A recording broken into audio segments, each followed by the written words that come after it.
오늘은 감기에 대해서 말씀을 드리려고 해요. 어쩌면 가장 많이 걸리는 병일 수도 있을 텐데요. 아마도 태어나서 지금까지 단 한 번도 감기에 안 걸려본 분들은 단 한 명도 없을 거예요. 감기는 의학용어로 급성 비인두염을 감기라고 이야기하는데요. 공기가 폐까지 이동하는 통로 중에서 목이나 코에서 성대 부근에 있는 후두까지를 상기도라고 하고 그 아래쪽은 하기도라고 부르게 돼요. 이 중 윗부분인 상기도에 감염이 되었을 때 감기라고 부르게 돼요. 보통은 바이러스에 의한 경우가 많게 되고요. 그래서 다시 한번 말씀을 드리자면 바이러스에 의한 상기도 감염을 감기라고 부르게 되는 거예요. 이 감기 바이러스가 염증을 일으키게 되면 염증을 일으킨 위치에 따라서 감기의 여러 가지 증상들이 나타나게 돼요. 코에서 염증을 일으키면 코의 점막이 붓게 되면서 코가 막히게 되고요. 염증으로 인해서 콧물이 나타나게 돼요. 목에서는 염증이 발생하면서 통증이 생기게 되고요. 마찬가지로 염증으로 인해 가래가 끼게 돼요.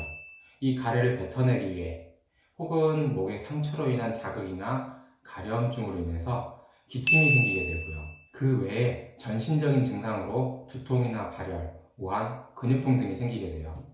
보통은 이런 감기 증상은 일주일 정도 지속이 되는데요. 3, 4일 정도 그 증상이 점점 심해지다가 그 이후에 증상이 좋아지시면서 감기가 낫게 돼요. 그럼 감기를 일으키는 바이러스는 뭐가 있을까요? 가장 흔한 원인으로는 리노바이러스가 한 30에서 50%를 차지한다고 하고요. 신종 코로나 바이러스로 최근 유명해진 코로나 바이러스가 10에서 15%를 차지를 해요.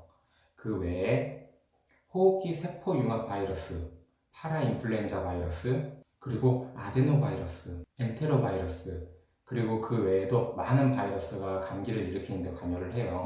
감기에 약이 없다는 말을 많이 하곤 하는데요. 그 이유가 원인 바이러스가 너무 많고 이 바이러스들이 변이를 잘 일으키기 때문에 그래요. 하나에 대한 약을 써봤자 다른 바이러스들에 의한 감기를 막지 못하는데 정확히 어떤 바이러스에 대해 걸렸는지 알려고 검사를 한다면 비용이 많이 나오기 때문에 실질적으로 검사를 하지도 않고 만약 검사를 해서 원인 바이러스를 찾고 그 바이러스에 대한 약을 개발을 해서 사용을 하게 돼도 시간이 지나면 바이러스들이 또 변이를 일으키게 돼서 약에 대한 내성이 생길 수가 있다고 해요. 엄청난 비용을 들여서 만든 약이 효과가 없어지기 때문이죠.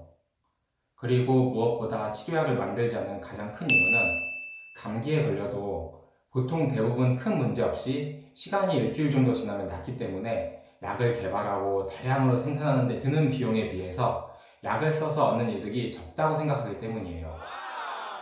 그럼 감기에 걸렸을 때 병원에서 주는 약은 뭘까요? 이건 치료약이 아니라 증상을 완화시키는 증상 완화제예요. 염증을 완화시켜주는 소염제, 열을 떨어뜨리는 해열제, 그리고 목의 통증을 좋아지게 만드는 진통제, 그 외에도 기침, 가래, 콧물, 코막힘 등의 증상을 완화시켜주는 약이에요. 그럼 감기에 걸렸을 때 약을 먹어야 될까요? 병을 낫게 한다는 관점에서 봤을 때 약을 먹을 필요는 없고 아직까진 치료약이 없기 때문에 약을 먹을 수도 없어요. 보통 약을 먹지 않아도 자연적으로 일주일 이내에 우리 몸의 면역 체계가 치료를 하기 때문이죠. 하지만 증상 완화 목적이라면 이야기는 다르게 돼요. 감기 증상을 완화시켜주고 불편감을 호전시켜주기 때문에 약을 복용하면 조금 덜 아프게 지나갈 수 있어요.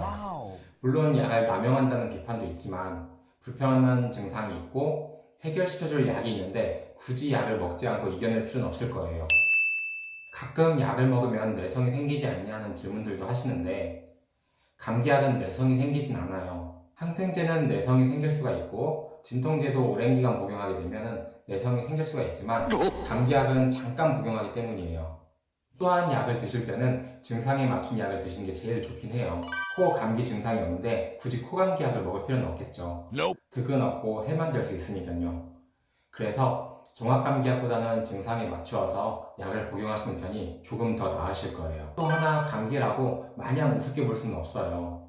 나이가 많거나 만성질환 있는 분들은 증상이 심하게 올 수도 있고 바이러스성 폐렴이나 기타 다른 합병증도 올 수 있거든요. 그래서 단순히 감기인 것 같아도 일주일 이상 증상이 지속되거나 증상이 심하시다면 병원에서 한번 진료를 받아보시는 것이 좋으세요. 오늘 준비한 영상은 여기까지예요. 도움이 좀 되셨나요?